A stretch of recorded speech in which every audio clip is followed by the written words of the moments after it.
नमस्कार। स्वागत है आपका भोली बिसरी कहानियाँ चैनल पर। आइए सुनते हैं आचार्य रामचंद्र शुक्ल जी की 11 वर्ष का समय। दिन भर बैठे बैठे मेरे सिर में पीड़ा उत्पन्न हुई। मैं अपने स्थान से उठा और अपने एक नए एकांतवासी मित्र के यहाँ जाने का विचारा। जाकर मैंने देखा तो वे ध्यान मग्न सिर नीचा किए हुए कुछ सोच रहे थे। मुझे देखकर कुछ आश्चर्य नहीं हुआ, क्योंकि यह कोई नई बात नहीं थी। उन्हें थोड़े ही दिन पूर्व से इस देश में आए हुए हुआ है। नगर में उनसे मेरे सिवा और किसी से विशेष जान पहचान नहीं है, और ना वह विशेषता किसी से मिलते जुलते ही हैं। केवल मुझसे मेरे भाग्य से वे मित्र भाव रखते हैं। उदास तो वे हर समय रहा करते हैं। कई बार उनसे मैंने इस उदासीनता का कारण पूछा भी, किंतु मैंने देखा कि उसके प्रकट करने में उन्हें एक प्रकार का दुख सा होता है। इसी कारण मैं विशेष पूछताछ नहीं करता। मैंने पास जाकर कहा, मित्र, आज तुम बहुत उदास जान पड़ते हो। चलो थोड़ी दूर तक घूम कर आए, चित्त बहल जाएगा। वे तुरंत खड़े हो गए और कहा, चलो मित्र, मेरा भी यही जी चाहता है। मैं तो तुम्हारे यहाँ जाने वाला था। हम दोनों उठे और नगर से पूर्व की ओर का मार्ग लिया। बाग के दोनों ओर की कृषि संपन्न भूमि की शोभा का अनुभव करते और हरियाली के विस्तृत राज्य का अवलोकन करते हम लोग चले। दिन का अधिकांश अभी शेष था, इससे चित्त को स्थिरता थी। पावस की जरावस्था थी, इससे ऊपर से भी किसी प्रकार के अत्याचार की संभावना ना थी। प्रस्तुत ऋतु की प्रशंसा भी हम दोनों बीच बीच में करते जाते थे। आहा, ऋतुओं में उदारता का अभिमान यही कर सकता है। दीन कृषकों को अन्नदान और सूर्यातप तप्त पृथ्वी को वस्त्र दान देकर यश का भागी यही होता है। इसे तो कवियों की कौंसिल से राय बहादुर की उपाधि मिलनी चाहिए। यद्यपि पावस की युवावस्था का समय नहीं है, किंतु उसके यश की ध्वजा फहरा रही है। स्थान स्थान पर प्रसन्न सलील पूर्णताल यद्यपि उसकी पूर्व उदारता का परिचय दे रहे हैं। एतादृश भावों की उलझन में पड़कर हम लोगों का ध्यान मार्ग की शुद्धता की ओर ना रहा। हम लोग नगर से बहुत दूर निकल गए। देखा तो शनह शनह भूमि में परिवर्तन लक्षित होने लगा। अरुणता मिश्रित पहाड़ी, रेतीली भूमि, जंगली बेर मकौई की छोटी छोटी कंटकमय झाड़ियाँ दृष्टि के अंतर्गत होने लगी। अब हम लोगों को जान पड़ा कि हम दक्षिण की ओर झुके जा रहे हैं। संध्या भी हो चली है। दिवाकर की डूबती हुई किरणों की अरुण आभा झाड़ियों पर पड़ने लगी।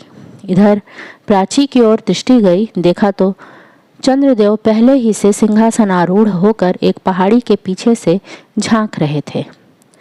अब हम लोग नहीं कह सकते कि किस स्थान पर हैं। एक पगडंडी के आश्रय अब तक हम लोग चल रहे थे, जिस पर उगी हुई घास इस बात की शपथ खाके साक्षी दे रही थी कि वर्षों से मनुष्यों के चरण इस ओर नहीं पड़े हैं। कुछ दूर चलकर यह मार्ग भी तृण सागर में लुप्त हो गया। इस समय क्या कर्तव्य है? चित्त इसी के उत्तर की प्रतीक्षा में लगा। अंत में यह विचार स्थिर हुआ कि किसी खुले स्थान से चारों ओर देखकर यह ज्ञान प्राप्त हो सकता है कि हम लोग अमुक स्थान पर हैं। देवात सम्मुख ही ऊंची पहाड़ी देख पड़ी। उसी को इस कार्य के उपयुक्त स्थान हम लोगों ने विचारा। ज्यों त्यों करके पहाड़ी के शिखर तक हम लोग गए। ऊपर आते ही भगवती जनहू नंदनी के दर्शन हुए। नेत्र तो सफल हुए, इतने में चारुहासिनी चंद्रिका भी अट्टहास करके खिल पड़ी। उत्तर पूर्व की ओर दृष्टि गई। विचित्र दृश्य सम्मुख उपस्थित हुआ। जाह्नवी के तट से कुछ अंतर पर नीचे मैदान में बहुत दूर गिरे हुए मकानों के ढेर स्वच्छ चंद्रिका में स्पष्ट रूप से दिखाई दिए। मैं सहसा चौंक पड़ा और ये शब्द मेरे मुख से निकल पड़े, क्या यह वही खंडहर है जिसके विषय में यहाँ अनेक दंत कथाएं प्रचलित हैं? चारों ओर दृष्टि उठाकर देखने से पूर्ण रूप से निश्चय हो गया कि हो न हो यह वही स्थान है जिसके संबंध में मैंने बहुत कुछ सुना है। मेरे मित्र मेरी ओर ताकने लगे। मैंने संक्षेप में उस खंडहर के विषय में जो कुछ सुना था उनसे कह सुनाया। अब हम लोगों के चित्त में कौतूहल की उत्पत्ति हुई। उसको निकट से देखने की प्रबल इच्छा ने मार्ग ज्ञान की व्यग्रता को हृदय से बहिर्गत कर दिया। उत्तर की ओर उतरना बड़ा दुष्कर प्रतीत हुआ, क्योंकि जंगली वृक्षों और कंटकमय झाड़ियों से पहाड़ी का वह भाग आच्छादित था। पूर्व की ओर से हम लोग सुगमतापूर्वक नीचे उतरे। यहाँ से खंडहर लगभग 1.5 मील प्रतीत होता था। हम लोगों ने पैरों को उसी ओर मोड़ा। मार्ग में घुटनों तक उगी हुई घास पग पग पर बाधा उपस्थित करने लगी, किंतु अधिक विलंब तक यह कष्ट हम लोगों को भोगना ना पड़ा, क्योंकि आगे चलकर फूटे हुए खपड़ैलों की सिटकियां मिलने लगी। इधर उधर गिरी हुई दीवारें और मिट्टी के ढूंढ प्रत्यक्ष होने लगे। हम लोगों ने जाना कि अब यहीं से खंडहर का आरंभ है। दीवारों की मिट्टी से स्थान क्रमशः ऊंचा होता जाता था, जिस पर से होकर हम लोग निर्भय जा रहे थे। इस निर्भयता के लिए हम लोग चंद्रमा के प्रकाश के भी अनुग्रहित हैं। सम्मुख ही एक देव मंदिर पर दृष्टि जा पड़ी, जिसका कुछ भाग तो नष्ट हो गया था, किंतु शेष प्रस्तर विनिर्मित होने के कारण अब तक क्रूर काल के आक्रमण को सहन करता आया था। मंदिर का द्वार ज्यों का त्यों खड़ा था, किवाड़ सट गए थे। भीतर भगवान भवानीपति बैठे निर्जन कैलाश का आनंद ले रहे थे। द्वार पर उनका नंदी बैठा था। मैं तो प्रणाम करके वहां से हटा, किंतु देखा तो हमारे मित्र बड़े ध्यान से खड़े हो उस मंदिर की ओर देख रहे हैं और मन ही मन कुछ सोच रहे हैं। मैंने मार्ग में भी कई बार लक्ष्य किया था कि वे कभी कभी ठिठक जाते और किसी वस्तु को बड़ी स्थिर दृष्टि से देखने लगते। मैं खड़ा हो गया और पुकार कर कहा, कहो मित्र, क्या है, क्या देख रहे हो? मेरी बोली सुनते ही वे झट मेरे पास दौड़ आए और कहा, कुछ नहीं, यूं ही मंदिर देखने लग गया था। मैंने फिर तो कुछ ना पूछा, किंतु अपने मित्र के मुख की ओर देखता जाता था, जिस पर कि विस्मय युक्त एक अद्भुत भाव लक्षित होता था। इस समय खंडहर के मध्य भाग में हम लोग खड़े थे। मेरा हृदय इस स्थान को इस अवस्था में देख विदीर्ण होने लगा। प्रत्येक वस्तु से उदासी बरस रही थी। इस संसार की अनित्यता की सूचना मिल रही थी। इस करुणोत्पादक दृश्य का प्रभाव मेरे हृदय पर किस सीमा तक हुआ, शब्दों द्वारा अनुभव करना असंभव है। कहीं सड़े हुए किवाड़ भूमि पर पड़े प्रचंड काल को साष्टांग दंडवत कर रहे हैं। जिन घरों में किसी अपरिचित की परीक्षाएं पड़ने से कुल की मर्यादा भंग होती थी, वे भीतर से बाहर तक खुले पड़े हैं। रंग बिरंगी चूड़ियों के टुकड़े इधर उधर पड़े काल की महिमा गा रहे हैं। मैंने इनमें से एक को हाथ में उठाया। उठाते ही यह प्रश्न उपस्थित हुआ कि वे कोमल हाथ कहाँ हैं जो इन्हें धारण करते थे। हाँ, यही स्थान किसी समय नर नारियों के आमोद प्रमोद से पूर्ण रहा होगा और बालकों के कल्लोल की ध्वनि चारों ओर से आती रही होगी। वही आज कराल काल के कठोर दांतों के तले पिसकर चकनाचूर हो गया है। तृणों से आच्छादित गिरी हुई दीवारें, मिट्टी और ईंटों के ढूह, टूटे फूटे चौखटे और किवाड़ इधर उधर पड़े एक स्वर से मानो पुकार के कह रहे थे, दीनन को फेर होत मेरू होत माटी को। प्रत्येक पार्श्व से मानो यही ध्वनि आ रही थी। मेरे हृदय में करुणा का एक समुद्र उमड़ा, जिसमें मेरे विचार सब मग्न होने लगे। मैं एक स्वच्छ शिला पर, जिसका कुछ भाग तो पृथ्वी तल में धंसा था और शेषांश बाहर था, बैठ गया। मेरे मित्र भी आकर मेरे पास बैठे। मैं तो बैठे बैठे काल चक्र की गति पर विचार करने लगा। मेरे मित्र भी किसी विचार ही में डूबे थे, किंतु मैं नहीं कह सकता था कि वह क्या था। यह सुंदर स्थान इस सोचनीय और पतित दशा को क्यों कर प्राप्त हुआ? मेरे चित्त में तो यही प्रश्न बार बार उठने लगा, किंतु उसका संतोषदायक उत्तर प्रदान करने वाला वहां कौन था? अनुमान ने यथासाध्य प्रयत्न किया, परंतु कुछ फल न हुआ। माथा घूमने लगा। न जाने कितने और किस किस प्रकार के विचार मेरे मस्तिष्क से होकर दौड़ गए। हम लोग अधिक विलंब तक इस अवस्था में ना रहने पाए। यह क्या मधुसूदन, यह कौन सा दृश्य है? जो कुछ देखा उससे अवाक रह गया। कुछ दूर पर एक श्वेत वस्तु इसी खंडहर की ओर आती दिख पड़ी। मुझे रोमांच हो आया, शरीर कांपने लगा। मैंने अपने मित्र को उस ओर आकर्षित किया और उंगली उठा के दिखाया, परंतु कहीं कुछ दिख न पड़ा। मैं स्थापित मूर्ति की भांति बैठा रहा। पुनः वही दृश्य। अब की बार ज्योत्सना लोक में स्पष्ट रूप से हम लोगों ने देखा कि एक श्वेत परिच्छेद धारिणी स्त्री एक जल पात्र लिए खंडहर के पार्श्व से होकर दूसरी ओर वेग से निकल गई और उन्हीं खंडहरों के बीच फिर न जाने कहाँ अंतर्ध्यान हो गई। इस अदृष्ट पूर्व व्यापार को देख मेरे मस्तिष्क में पसीना आ गया और कई प्रकार के भ्रम उत्पन्न होने लगे। विधाता, तेरी सृष्टि में न जाने कितनी अद्भुत अद्भुत वस्तु मनुष्य की सूक्ष्म विचार दृष्टि से वंचित पड़ी हैं। यद्यपि मैंने इस स्थान विशेष के संबंध में अनेक भयानक वार्ताएं सुन रखी थी, किंतु मेरे हृदय पर भय का विशेष संचार न हुआ। हम लोगों को प्रेतों पर भी इतना दृढ़ विश्वास नहीं था, नहीं तो हम दोनों का एक क्षण भी उस स्थान पर ठहरना दुष्कर हो जाता। रात्रि भी अधिक व्यतीत होती जाती थी। हम दोनों को अब यह चिंता हुई कि यह स्त्री कौन है, इसका उचित परिशोध अवश्य लगाना चाहिए। हम दोनों अपने स्थान से उठे और जिस ओर वह स्त्री जाती हुई दिख पड़ी थी उसी ओर चले। अपने चारों ओर प्रत्येक स्थान को भली प्रकार देखते हम लोग गिरे हुए मकानों के भीतर जा जा के श्रृगालों के स्वच्छंद विहार में बाधा डालने लगे। अभी तक तो कुछ ज्ञात ना हुआ। यह बात तो हम लोगों के मन में निश्चय हो गई थी कि हो न हो यह स्त्री खंडहर के किसी गुप्त भाग में गई है। गिरी हुई दीवारों की मिट्टी और ईंटों के ढेर से इस समय हम लोग परिवृत थे। बाह्य जगत की कोई वस्तु दृष्टि के अंतर्गत ना थी। हम लोगों को जान पड़ता था कि किसी दूसरे संसार में खड़े हैं। वास्तव में खंडहर के एक भयानक भाग में इस समय हम लोग खड़े थे। सामने एक बड़ी ईंटों की दीवार दिख पड़ी और औरों की अपेक्षा अच्छी दशा में थी। इसमें एक खुला हुआ द्वार था। इसी द्वार से हम दोनों ने उसमें प्रवेश किया। भीतर एक विस्तृत आंगन था जिसमें बेर और बबूल के पेड़ स्वच्छंदता पूर्वक खड़े उस स्थान को मनुष्य जाति संबंध से मुक्त सूचित करते थे। इसमें पैर धरते ही मेरे मित्र की दशा कुछ और हो गई और वे चट बोल उठे। मित्र, मुझे ऐसा जान पड़ता है कि जैसे मैंने इस स्थान को और कभी देखा हो। यह नहीं कह सकता कब। प्रत्येक वस्तु यहाँ की पूर्व परिचित सी जान पड़ती है। मैं अपने मित्र की ओर ताकने लगा। उन्होंने आगे कुछ न कहा। मेरा चित्त इस स्थान के अनुसंधान करने के लिए मुझे बाध्य करने लगा। इधर उधर देखा तो एक और मिट्टी पड़ते पड़ते दीवार की ऊंचाई के अर्ध भाग तक वह पहुंच गई थी। इस पर से होकर हम दोनों दीवार पर चढ़ गए। दीवार के नीचे दूसरे किनारे में चतुर्दिक वेष्टित एक कोठरी दिखाई दी। मैं उसमें उतरने का यत्न करने लगा। बड़ी सावधानी से एक उभड़ी हुई ईंट पर पैर रखकर हम दोनों नीचे उतर गए। यह कोठरी ऊपर से बिल्कुल खुली थी, इसलिए चंद्रमा का प्रकाश इसमें बेरोक टोक आ रहा था। कोठरी के दाहिनी ओर एक द्वार दिखाई दिया जिसमें एक जीर्ण किवाड़ लगा हुआ था। हम लोगों ने निकट जाकर दीवार को पीछे की ओर से धकेला तो जान पड़ा कि वो भीतर से बंद है। मेरे तो पैर कांपने लगे। पुनः साहस को धारण कर हम लोगों ने किवाड़ के छोटे छोटे रंध्रों से झांका तो एक प्रशस्त कोठरी दिख पड़ी।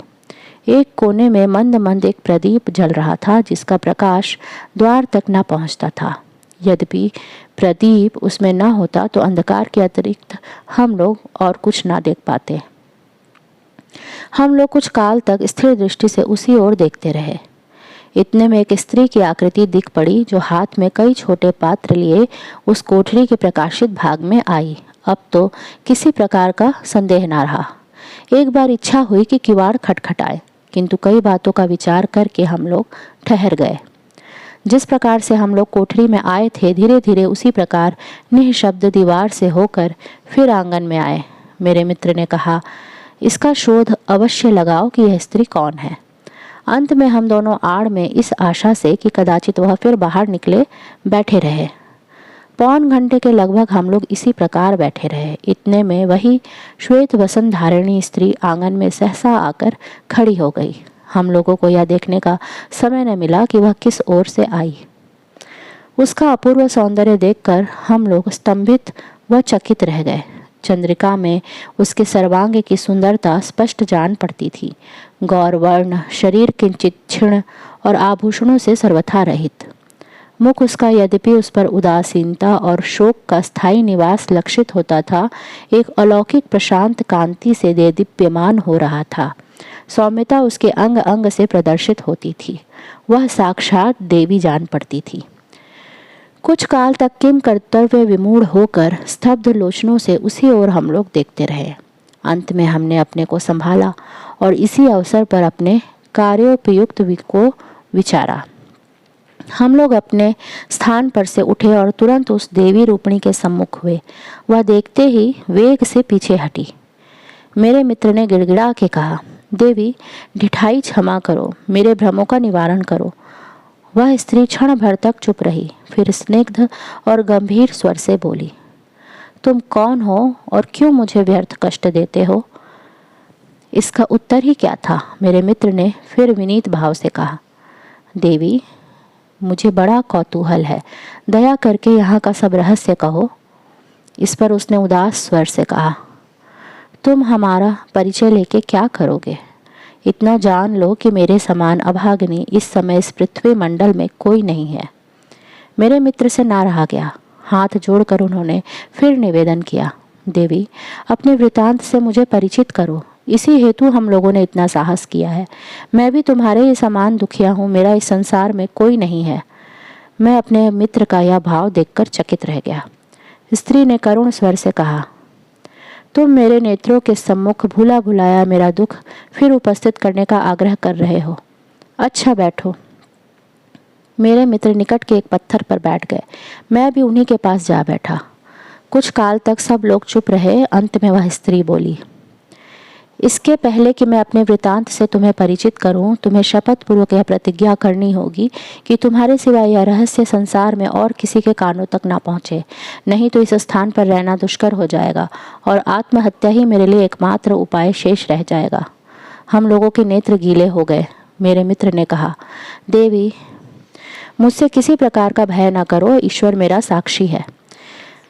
स्त्री ने तब इस प्रकार कहना आरंभ किया, यह खंडहर जो तुम देखते हो, आज से 11 वर्ष पहले एक सुंदर गांव था। अधिकांश ब्राह्मण क्षत्रियों की इसमें बस्ती थी। यह घर जिसमें हम लोग बैठे हैं, चंद्रशेखर मिश्र नामी एक प्रतिष्ठित और कुलीन ब्राह्मण का निवास स्थान था।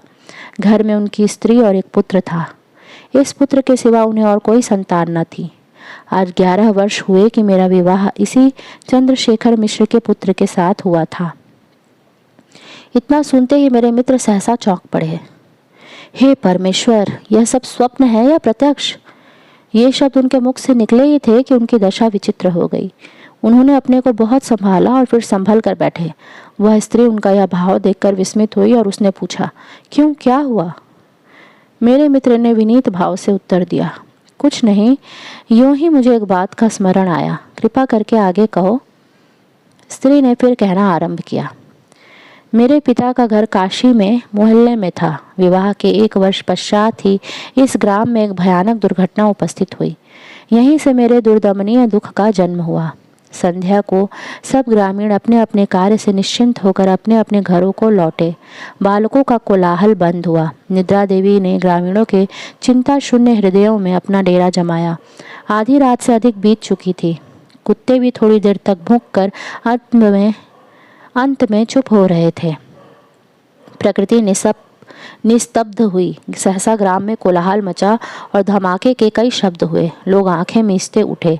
चारपाई के नीचे पैर देते हैं तो घुटने भर पानी में खड़े। कोलाहल सुनकर बच्चे भी जागे। एक दूसरे का नाम ले लेकर लोग चिल्लाने लगे। अपने अपने घरों में से लोग बाहर निकलकर खड़े हुए। भगवती जाह्नवी को द्वार पर बहते हुए पाया। भयानक विपत्ति, कोई उपाय नहीं। जल का वेग क्रमशः अधिक बढ़ने लगा। पैर कठिनता से ठहरते थे। फिर दृष्टि उठाकर देखा, जल ही जल दिखाई दिया। एक एक करके सब सामग्रियां बहने लगी। संयोगवश एक नाव कुछ दूर पर आती दिख पड़ी। आशा आशा आशा, नौका आई। लोग टूट पड़े और बलपूर्वक चढ़ने का यत्न करने लगे। मल्लाहों ने भारी विपत्ति सम्मुख देखी। नाव पर अधिक बोझ होने के भय से उन्होंने तुरंत अपनी नाव बढ़ा दी। बहुत से लोग रह गए। नौका पवन गति से गमन करने लगी। नौका दूसरे किनारे पर लगी। लोग उतरे। चंद्रशेखर मिश्र भी नाव पर से उतरे और अपने पुत्र का नाम लेकर पुकारा। कोई उत्तर ना मिला। उन्होंने अपने साथ ही उसे नाव पर चढ़ाया था, किंतु भीड़ भाड़ नाव पर अधिक होने के कारण वह उनसे पृथक हो गया था। मिश्र जी बहुत घबराए और तुरंत नाव लेकर लौटे। देखा बहुत से लोग रह गए थे। उनसे पूछताछ किया, किसी ने कुछ पता न दिया।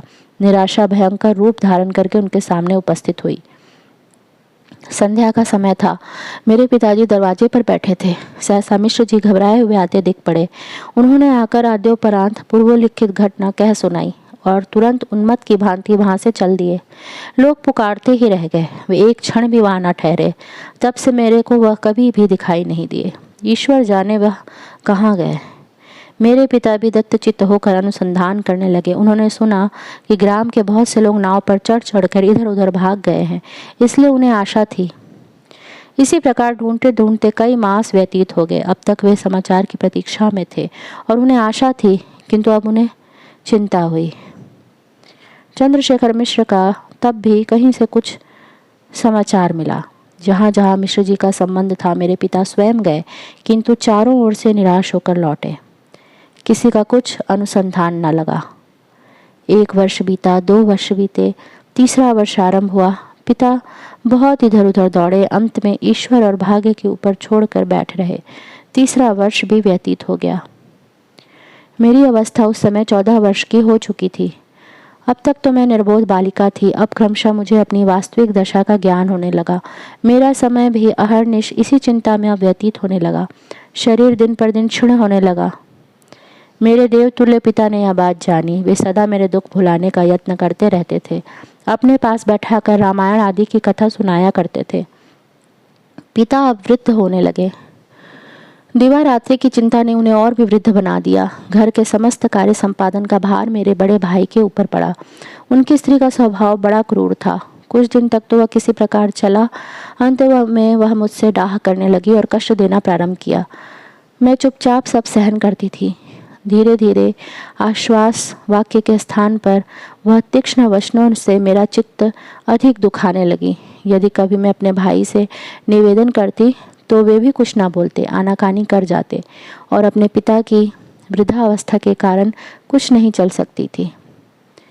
मेरे दुख को समझने वाला वहाँ कोई नहीं दिख पड़ता था। मेरी माता का पहले ही परलोकवास हो चुका था। मुझे अपनी दशा पर बड़ा दुख हुआ। हाँ, मेरा स्वामी यदि इस समय होता तो क्या मेरी यही दशा होती? पिता के घर क्या इन्हीं वचनों द्वारा मेरा सत्कार किया जाता? यही सब विचार करके मेरा हृदय फटने लगता था। अब क्रमशः मेरा हृदय मेघाच्छन्न होने लगा। मुझे संसार शून्य दिखाई देने लगा। एकांत में बैठकर मैं अपनी अवस्था पर अश्रु वर्षण करती। उसमें भी यह भय लगा रहता कि कहीं भौजाई न पहुंच जाए। एक दिन उसने मुझे इसी अवस्था में पाया तो तुरंत व्यंग वचनों द्वारा आश्वासन देने लगी। मेरा शोकार्त हृदय अग्निशिखा की भांति प्रज्वलित हो उठा, किंतु मौनावलंबन के सिवा अन्य उपाय ही क्या था? दिन दिन मुझे यह दुख असह्य होने लगा। एक रात्रि को मैं उठी, किसी से कुछ न कहा और सूर्योदय के प्रथम ही अपने पिता का गृह मैंने परित्याग कर दिया। मैं अब यह नहीं कह सकती कि उस समय मेरा क्या विचार था। मुझे एक बार अपने पति के स्थान को देखने की लालसा हुई। दुख और शोक से मेरी दशा उन्मत्त किसी हो गई थी। संसार में मैंने दृष्टि उठा के देखा तो मुझे और कुछ न दिखलाई दिया, केवल चारों ओर दुख। सैकड़ों कठिनाइयां झेलकर अंत में मैं इस स्थान तक आ पहुंची। उस समय मेरी अवस्था केवल 16 साल की थी। मैंने इस स्थान को उस समय भी प्रायः इसी दशा में पाया था। यहाँ आने पर मुझे कई चिन्ह ऐसे मिले जिनसे मुझे निश्चय हो गया कि चंद्रशेखर मिश्र का यह घर यही है। इस स्थान को देखकर मेरे आर्त हृदय पर बड़ा कठोर आघात पहुंचा। इतना कहते कहते हृदय के आवेग ने शब्दों को उसके हृदय ही में बंदी कर रखा, बाहर प्रकट होने न दिया। क्षणिक पर्यंत वह चुप रही, सिर नीचा किए भूमि की ओर देखती रही। इधर मेरे मित्र की दशा कुछ और ही हो रही थी। लिखित चित्र की भांति बैठे हुए एकटक ताक रहे थे। इंद्रियां अपना कार्य उस समय भूल गई थी। स्त्री ने फिर कहना आरंभ किया। इस स्थान को देख मेरा चित्त बहुत दग्ध हुआ। हाँ, यदि ईश्वर चाहता तो किसी दिन मैं इसी ग्रह की स्वामिनी होती। आज ईश्वर ने मुझको उसे इस अवस्था में दिखलाया। उसके आगे किसका वश है? अनुसंधान करने पर मुझे 2 कोठरियां मिली जो सर्व प्रकार से रक्षित और मनुष्य की दृष्टि से दुर्भेद्य थी। लगभग चारों ओर मिट्टी पड़ जाने के कारण किसी को उनकी स्थिति का संदेह नहीं हो सकता था। मुझे बहुत सी सामग्रियां भी इनमें प्राप्त हुई जो मेरी तुच्छ आवश्यकता के अनुसार बहुत थी। मुझे यह निर्जन स्थान अपने पिता के कष्टागार से प्रियतम प्रतीत हुआ। यहीं मेरे पति के बाल्यावस्था के दिन व्यतीत हुए थे। यही स्थान मुझे प्रिय है। यहीं मैं अपने दुखमय जीवन का शेष भाग उसी करुणालय जगदीश्वर की, जिसने मुझे इस अवस्था में डाला, आराधना में बिताऊंगी। यही विचार मैंने स्थिर किया। ईश्वर को मैंने धन्यवाद दिया जिसने ऐसा उपयुक्त स्थान मेरे लिए ढूंढ कर निकाला। कदाचित तुम पूछोगे कि इस अभाग्नि ने अपने लिए इस प्रकार का जीवन क्यों उपयुक्त विचारा, तो इसका उत्तर है कि यह दुष्ट संसार भांति भांति की वासनाओं से पूर्ण है जो मनुष्य को उसके सत्य पथ से विचलित कर देती है। दुष्ट और कुमार्गी लोगों के अत्याचार से बचा रहना भी कठिन कार्य है। इतना कह के वह स्त्री ठहर गई। मेरे मित्र की ओर उसने देखा। वे कुछ मिनट तक काष्ठ पुतलिका की भांति बैठे रहे। अंत में एक लंबी ठंडी सांस भर के उन्होंने कहा, ईश्वर, यह स्वप्न है या प्रत्यक्ष? स्त्री उनका यह भाव देख देख कर विस्मित हो रही थी। उसने पूछा, क्यों, कैसा चित्त है? मेरे मित्र ने अपने को संभाला और उत्तर दिया, तुम्हारी कथा का प्रभाव मेरे चित्त पर बहुत हुआ है, कृपा करके आगे कहो। स्त्री ने कहा, मुझे अब कुछ कहना शेष नहीं है। आज 5 साल मुझे इस स्थान पर आए हुए हो गए। संसार में किसी मनुष्य को आज तक यह प्रकट नहीं हुआ। यहाँ प्रेतों के भय से कोई पदार्पण नहीं करता। इससे मुझे अपने को गुप्त रखने में विशेष कठिनाई नहीं पड़ती। संयोगवश रात्रि में किसी की दृष्टि यदि मुझ पर पड़ भी गई तो चुड़ैल के भ्रम से मेरे निकट तक आने का किसी को साहस न हुआ। यह आज प्रथम ऐसा संयोग उपस्थित हुआ है। तुम्हारे साहस को मैं सराहती हूँ और प्रार्थना करती हूँ कि तुम अपने शपथ पर दृढ़ रहोगे। संसार में अब मैं प्रकट होना नहीं चाहती। प्रकट होने से मेरी बड़ी दुर्दशा होगी। मैं यहीं अपने पति के स्थान पर अपना जीवन शेष करना चाहती हूँ। इस संसार में अब मैं बहुत दिन ना रहूँगी। मैंने देखा मेरे मित्र का चित्त भीतर ही भीतर आकुल और संतप्त हो रहा था। हृदय का वेग रोककर उन्होंने प्रश्न किया, क्यों, तुम्हें अपने पति का कुछ स्मरण है? स्त्री के नेत्रों से अनर्गल वारी धारा प्रवाहित हुई। बड़ी कठिनता पूर्वक उसने उत्तर दिया, मैं उस समय बालिका थी। विवाह के समय मैंने उन्हें देखा था। वह मूर्ति यद्यपि मेरे हृदय मंदिर में विद्यमान है, प्रचंड काल में भी उसको वहाँ से हटाने में असमर्थ हूँ। मेरे मित्र ने कहा, देवी, तुमने बहुत कुछ रहस्य प्रकट किया। जो कुछ शेष है उसका वर्णन कर अब मैं इस कथा की पूर्ति करता हूँ। स्त्री विस्मयोत्फुल्ल लोचनों से मेरे मित्र की ओर निहारने लगी। मैं भी आश्चर्य से उन्हीं की ओर देखने लगा। उन्होंने कहना आरंभ किया, इस आख्यायिका में यही ज्ञात होना शेष है कि चंद्रशेखर मिश्र के पुत्र की क्या दशा हुई। चंद्रशेखर मिश्र और उनकी पत्नी क्या हुए, सुनो। नाव पर मिश्र जी ने अपने पुत्र को अपने साथ ही बैठाया। नाव पर भीड़ अधिक हो जाने के कारण वह उनसे पृथक हो गया। उन्होंने समझा कि वह नाव ही पर है, कोई चिंता नहीं। इधर मनुष्यों की धक्का मुक्की से वह लड़का नाव पर से नीचे जा रहा। ठीक उसी समय मल्लाह ने नाव खोल दी। उन्होंने कई बार अपने पिता को पुकारा, किंतु लोगों के कोलाहल में उन्हें कुछ सुनाई न दिया। नाव चली गई, बालक वहीं खड़ा रह गया और लोग किसी प्रकार अपना अपना प्राण बचाकर इधर उधर भागे। नीचे भयानक जल प्रवाह, ऊपर अनंत आकाश। लड़के ने एक छप्पर को बहते हुए अपनी ओर आते देखा। तुरंत वह उसी पर बैठ गया। इतने में जल का एक बहुत ऊंचा प्रबल झोंका आया। छप्पर लड़के सहित शीघ्र गति से बहने लगा। वह चुपचाप मूर्तिवत उसी पर बैठा रहा। उसे यह ध्यान नहीं कि इस प्रकार कितने दिन तक वह बहता गया। वह भय और दुविधा से संज्ञाहीन हो गया था। संयोगवश एक व्यापारी की नाव, जिस पर रुई लदी थी, पूरब की ओर जा रही थी। नौका का स्वामी भी बजरे ही पर था। उसकी दृष्टि उस लड़के पर पड़ी। वह उसे नाव पर ले गया। लड़के की अवस्था उस समय मृत प्राय थी। अनेक यत्न के उपरांत वह होश में लाया गया। उस सज्जन ने लड़के की नाव पर बड़ी सेवा की। नौका बराबर चलती रही, बीच में कहीं ना रुकी। कई दिनों के उपरांत कलकत्ते पहुंची। वह बंगाली सज्जन उस लड़के को अपने घर पर ले गया और उसने अपने परिवार में सम्मिलित किया। बालक ने अपने माता पिता को देखने की इच्छा प्रकट की। उसने उसे बहुत समझाया और शीघ्र अनुसंधान करने का वचन दिया। लड़का चुप हो रहा।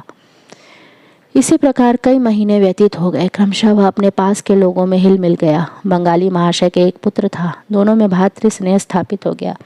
वह सज्जन उस लड़के के भावी हित की चेष्टा में तत्पर हुआ। ईस्ट इंडिया कंपनी के स्थापित किए हुए एक अंग्रेजी स्कूल में अपने पुत्र के साथ साथ उसे भी वह शिक्षा देने लगा। क्रमशः उसे अपने घर का ध्यान कम होने लगा। वह दत्तचित्त होकर अब शिक्षा में अपना सारा समय देने लगा। इसी बीच कई वर्ष व्यतीत हो गए।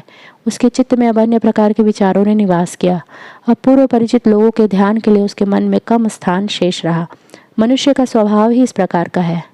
9 वर्ष का समय निकल गया। इसी बीच में एक बड़ी चित्ताकर्षक घटना उपस्थित हुई। बंगदेशी सज्जन के उस पुत्र का विवाह हुआ। चंद्रशेखर का पुत्र भी उस समय वहां उपस्थित था। उसने सब देखा। दीर्घकाल की निद्रा भंग हुई। सहसा उसे ध्यान हो आया, मेरा भी विवाह हुआ है, अवश्य हुआ है। उसे अपने विवाह का बारंबार ध्यान आने लगा। अपनी पाणिग्रहिता भार्या का भी उसे स्मरण हुआ। स्वदेश में लौटने को उसका चित्त आकुल होने लगा। रात्रि दिन इसी चिंता में व्यतीत होने लगे। हमारे कतिपय पाठक हम पर दोषारोपण करेंगे कि हैं न कभी साक्षात हुआ, न वार्तालाप हुआ, न लंबी लंबी कोर्टशिप हुई, यह प्रेम कैसा। महाशय, रुष्ट ना हुई। इस अदृष्ट प्रेम का धर्म और कर्तव्य से घनिष्ठ संबंध है। उसकी उत्पत्ति केवल सदाशय और निस्वार्थ हृदय में ही हो सकती है। इसकी जड़ संसार के और प्रकार के प्रचलित प्रेमों से दृढ़तर और अधिक प्रशस्त है। आपको संतुष्ट करने को मैं इतना और कह देता हूँ कि इंग्लैंड के भूतपूर्व प्रधानमंत्री लॉर्ड बेकन्सफील्ड का भी यही मत था। युवक का चित्त अधिक डावाडोल होने लगा। एक दिन उसने उस देवतुल्य सज्जन पुरुष से अपने चित्त की अवस्था प्रकट की और बहुत विनय के साथ विदा मांगी। आज्ञा पाकर उसने स्वदेश की ओर यात्रा की। देश में आने पर उसे विदित हुआ कि ग्राम में अब कोई नहीं है। उसने लोगों से अपने माता पिता के विषय में बहुत पूछताछ किया। कुछ थोड़े दिन हुए वे दोनों इस नगर में थे और अब वे तीर्थ स्थानों में देशाटन कर रहे हैं। वह अपनी धर्मपत्नी के दर्शनों की अभिलाषा से सीधे काशी गया। वहाँ तुम्हारे पिता के घर का वह अनुसंधान करने लगा। बहुत दिनों के पश्चात तुम्हारे ज्येष्ठ भ्राता से उसका साक्षात हुआ, जिससे तुम्हारे संसार से सहसा लोप हो जाने की बात ज्ञात हुई। वह निराश होकर संसार में घूमने लगा। इतना कहकर मेरे मित्र चुप हो रहे। इधर शेष भाग सुनने को हम लोगों का चित्त ऊब रहा था। आश्चर्य से उन्हीं की ओर हम ताक रहे थे। उन्होंने फिर उस स्त्री की ओर देखकर कहा, कदाचित तुम पूछोगी कि इस समय अब वह कहाँ है। यह वही अभागा मनुष्य तुम्हारे सम्मुख बैठा है। हम दोनों के शरीर में बिजली सी दौड़ गई। वह स्त्री भूमि पर गिरने लगी। मेरे मित्र ने दौड़कर उसको संभाला। वह किसी प्रकार उन्हीं के सहारे बैठी। कुछ क्षण के उपरांत उसने बहुत धीमे स्वर से मेरे मित्र से कहा, अपना हाथ दिखाओ। उन्होंने झट अपना हाथ फैला दिया, जिस पर एक काला तिल दिखाई दिया। स्त्री कुछ काल तक उसी की ओर देखती रही, फिर मुंह ढाँप कर सिर नीचा करके बैठी रही। लज्जा का प्रवेश हुआ, क्योंकि यह एक हिंदू रमणी का उसके पति के साथ प्रथम संयोग था। आज इतने दिनों के उपरांत मेरे मित्र का गुप्त रहस्य प्रकाशित हुआ। उस रात्रि को मैं अपने मित्र का खंडहर में अतिथि रहा। सवेरे होते ही हम सब लोग प्रसन्नचित्त नगर में आए। यह कहानी यहीं समाप्त होती है। कहानी सुनने के लिए आपका बहुत बहुत धन्यवाद।